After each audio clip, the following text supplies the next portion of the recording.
He is one half of Social Club Misfits, featured on countless tracks, including friends of the show Blake Whiteley and Stephen Malcolm. He's releasing a stack of solo projects, including his latest track, Rap Superstar, which we'll hear a little bit later on.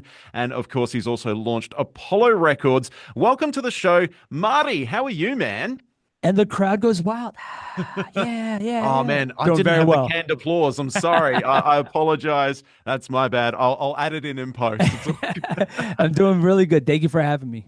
No, an absolute pleasure, man. I really appreciate you jumping on and having a chat. I've been a fan of Social Club Misfits and yourself as well for a long time, and we love you here on the show. We've been spinning your songs. The show's been going for 5 years, and you've been on high rotation pretty That's much awesome. the entire 5 years. So great to finally have you on. So, but for those that maybe are new to the show, new to Social Club Misfits and yourself, could we just get a quick history lesson on how you got started in music and how you and Fern first hooked up and started making music together?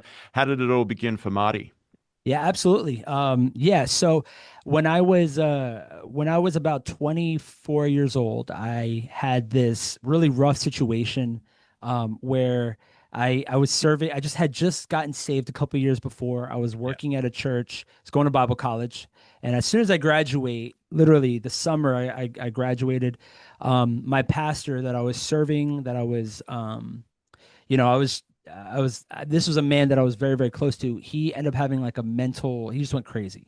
Okay. And he had an affair and a bunch of, and literally on a Sunday morning when Mm. he was supposed to be going through therapy with his wife, and as we had a guest speaker, and I'm Yeah. on staff at the church, it's a normal Sunday. He like walked in on a very scary, I don't want to get into it, but it was like really Yeah. demonic. It was really scary. He walks in, Wow. takes the mic and says, I'm gonna stay here. You guys are the problem. Like just kind of went nuts. And so Ooh.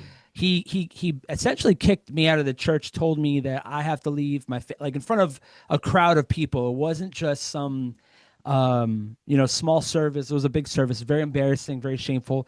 I left and I was like, Lord, I'm never going back to church. This is awful. I just got in to Yeah. serving you, Yeah. Lord. And how did this happen? And I remember telling God as I was walking out, looking up at the sky, and I was like, Lord, if this is what you have, like, I don't, this can't be real. Like, I don't, this is, I didn't sign up for this.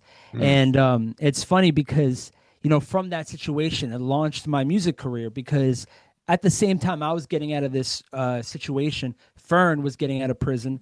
And I was like, I want to start, making music and talking about things that I went through as a believer. And I, before that, actually never wrote a song. And so I'm like 24 years old, just got kicked out of my church, and I'm writing songs about church hurt. And I'm writing songs about what God is doing in my life, something fresh that I had never heard before. I didn't even know there was Christian rap. I really had no idea that there's this whole world out there. So So many when I people met, say that. It's funny. I know, right? And it's the first time I heard Lecrae, I was so unchurched that when he was talking in the song, he was talking about Paul and different people, and I didn't know Paul was in the Bible. That's Or how as part of his gone crew. I was like, is he talking about like his friend? And Yeah. I'm like, isn't Paul a new name? I don't know, I'm like, what about Nebuchadnezzar and all these, these older names and stuff? I'm like, why is I thought Paul, is Paul short for something? And so I just had this radical experience, started writing songs, and me and Fern met at this radio station where we were just giving our songs, and the guy really loved us. And then we just started making music, and Social Club was formed, literally formed out of these two interesting situations. And so we always came together and we were like, we want to make music that talks about life as a believer, life as somebody who is still trying to just navigate, every day. And, we don't have it all together, but we love the Lord, and we're constantly being sanctified into this person that who God has called us to be. And so that's how Social Club started. We did that for about 10 years, and we were signed to a major label. We were doing it independently, extremely successful, signed to a major. And 2022, we left the majors. I just didn't want to resign. I wanted to just take my career into my own hands, and I was trying to do what God called me to do, which was, I believe, start a label. And the label is just like-minded individuals who love God and are extremely creative and like to like to make great music that glorifies God. I have about 6 artists, and then I have about 10 distro artists on my label. A couple of artists is LJ the Messenger, one of my favorite artists, Gavin the Hot Rod, Dieris, Trey God, and then I got a couple producers that are just incredible. And the goal is to make music that glorifies God, and not only glorifies God, but just can connect to somebody in a new way. And we do hip hop, and it's been fun. And the label's about 2 years old, and we've seen God's hand just move in all of our lives. And so that's kind of like the story of how we started Social Club. And now, Fern is on my label as well, and we're dropping music together all the time. And so it's been a really fun season. Yeah, because I saw, I think you put it out, it was an ecosystem, community, and network of artists who love Jesus and Yes. love art. And I think, was it last year you dropped the proof of concept project and, of course, the track Yes. All Star Cast, which features pretty Yes. much everyone on the label. So if people want to check it out, there's opportunity to really go and hear what it is that you're doing because it's Yeah. unique. Yeah, I think that, and I don't know, I feel like this is just a me problem maybe, but I've always felt like being a believer in the creative world, being a Christian and being in the creative field, any field, is a little bit lonely sometimes, and you want people to help you. You want to build a community, and a lot of people don't know where to start. And so Apollo was created out of this mentality where I didn't want to pick people based on how they looked. I don't want people who just look cool. I want people who are like-minded like me, I'm a nerd when it comes to music. I produce everything I do. I Yeah. mix and master, I record. All my team does the same thing. And so we all work together as a collective, and we have fun, and we just challenge each other. And the best part about it is that we really love Jesus, and we're all connected to our local churches, and we're all around the United States, my whole team. I'm in LA. I got my guys in Florida. I got guys in Minnesota. I got guys in Virginia. So we're everywhere, and but we come together with this purpose to glorify God. And I love the fact that we have Reach Records and Aliens Alive, all these different labels that are dropping music. And I just think that we need more of that. There's a lot of people in the world to reach, and not only one person's going to reach everybody. My pastor would always say, how boring would it be as if ice cream was only vanilla and there wasn't more flavors. And so I almost feel like that's the church, like you have to find a church that you can connect to. And so I'm hoping that fans hear our music, they connect to it. And the music's just creative. It's fun. It's smart. It's witty. And it talks about God in a real fresh way. So yeah. Yeah. And I feel that Christian hip hop's a little bit the same as well. Like if it all sounded the same, then Yeah. what's the point? But yeah, Yeah. you've got Reach, you've got you guys, you've got the Menace movement, you got all Yeah. these guys that do stuff differently, but all for the same purpose. So like ice cream, it all tastes good, but Always good. It's like pizza, baby. It's yeah, always yeah. good. There's no such thing as bad ice cream, no such thing as Yeah. bad pizza. That's Let's right. talk a bit about your solo work. So you've been dropping solo tracks for over 10 years. I think 2015 was sort Yeah. of your first Yes. solo project, but you've got some new stuff coming out. I know you're working towards a new album as well, but we've got Rap Superstar. Thank you so much for dropping that to us recently. Tell us a bit about Rap Superstar. Yeah. Rap Superstar is one of those songs that um it's like one of those songs that I was always thinking about this idea about how when I had got started doing music, I always was like, I have the gift of God on me. Like I have something special, and like I'm so unique and I'm so special. And I remember dropping my first couple songs, and they did well, but I didn't become a full-time stadium selling artist, And I think that in my mind, and a lot of people's minds, there's this belief system where it's like, yeah, you're called, and as soon as you do it, God's just gonna break open the door, and you're gonna soar and be a. Mm. But as for me, I was in between the.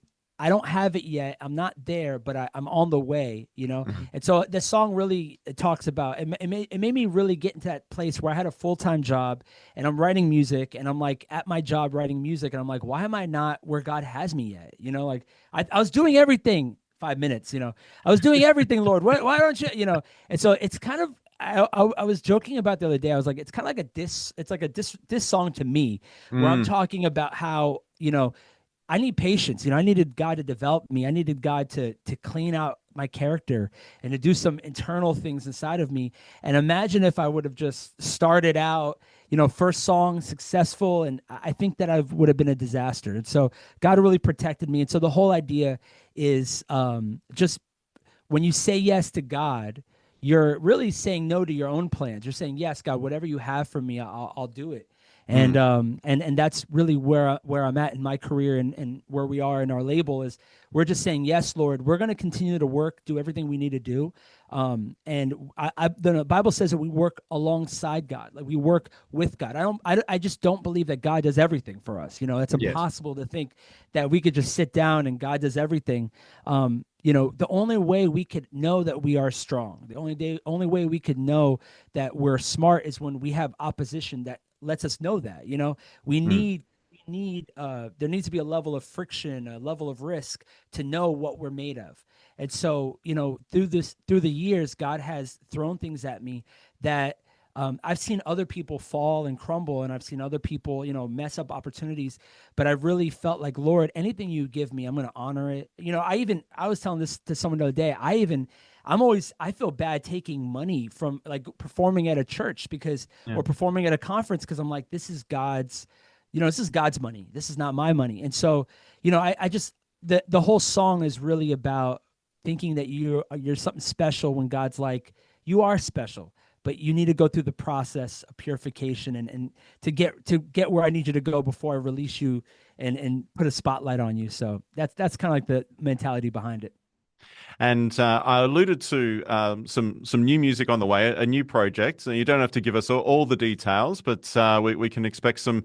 So this is the first single off of a forthcoming project. Yes, first single. Um, I have two more singles coming out, and the project's called Cult Classic. The Mhm. idea behind that is, Cult Classic it's a product that usually doesn't blow up instantly. It doesn't do really well, but over time, people start to start to take interest, and they're like, "This is great." And Like so Napoleon Dynamite. absolutely. Like I think about growing up, all the VHS movies that I owned that I Yeah. loved, that we loved, and that people didn't know about until later on. Like movies like Office Space. It's one of my Yes. favorite movies, and it didn't blow up in the theaters. It didn't do good. And then when it became on DVD, when it came on VHS, people went crazy. And so, I feel like that's kind of how my life has always been. I release something. I do what God's call. I believe what God's called me to do, and it doesn't take off. And then I find out, later on, things are starting to work out very well. It just took a little time for that to start. And so it's kind of like just a joke between us all. Like, and it even plays into that rap superstar theme where it's like, Mm. you're not going to have everything you want instantly. And that's a good thing. It's not a bad thing. It's a great Yeah. thing.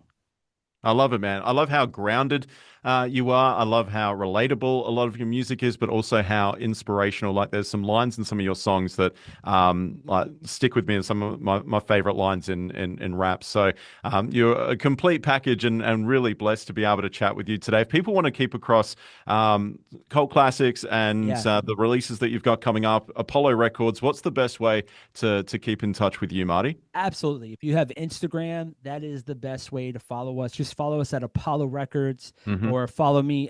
My name is a little bit crazy. I really should change my name one day, but my Instagram handle is Death by Marty Marr. And the idea is I used to review albums, and then I would ruin people's careers because I'd be like, "This is the worst album I've ever heard," and they're like, "Death by Marty," So it was like this idea it was like a joke that I was and then it just went too far, and so, but yeah, follow us on IG. You just put Marty Marr, and pretty sure I'm the first one that comes up. But we're dropping new music all the time. If you like creative music, and you like a new, fresh message about the Lord, we got something for you. I think you're really gonna enjoy it. I love it. It's a bit like when you make a Hotmail account when you're 17 and you're still using it when you're 41, like Yes. me. And it's like, Do you remember your first email? Do you remember yeah, I still use it. It's Scott underscore Red Wings, because I was a huge Detroit Red Wings fan. Still I am. love So that. I yeah, love that. it's Yeah, still mine Scott was Red Wing. embarrassing enough. I think mine was Chico Suave 54 at hotmail.com. So I don't know what I was doing. I don't know what I was thinking when I was 13 making Chico Suave. I don't know what that was about, but yeah. I feel like there almost has to be like a song released under a pseudonym of Chico Suave. Yes, Like there yes, has to be a yes. Chico Suave Yeah. song coming Yeah. I'm out. just laughing at my pain. Like it's funny because there was a certain age you hit where someone's like, you go to a store and they're like, "Hey, can we email you your receipt?" And you're Yeah, like, there it is. Chico's underscore Suave at Hotmail. And the lady's like, "Do they even have Hotmail?" And I'm like, "I still use it, but it's just that shame." So yeah, but If I see a that's the graphic growth. drop that Chico Suave has been signed to Apollo Records, I know what's going on. Scott, I'm like, it's Scott's fault. It's not. Nothing to do with you. Oh man, thank you so much. It's been a real blessing to meet you and chat with Yes, you and hear about what it is that you're up to. You're one of the busiest men in Christian hip hop at the moment, I believe. So I appreciate the time that you've taken to it's an join honor. us tonight and looking forward to dropping Rap Superstar right now. But man, be blessed and I'll let you get on with your family. I know you're going to jump in the studio real soon, so we'll let Yeah. you go, okay? God bless you guys and enjoy the music.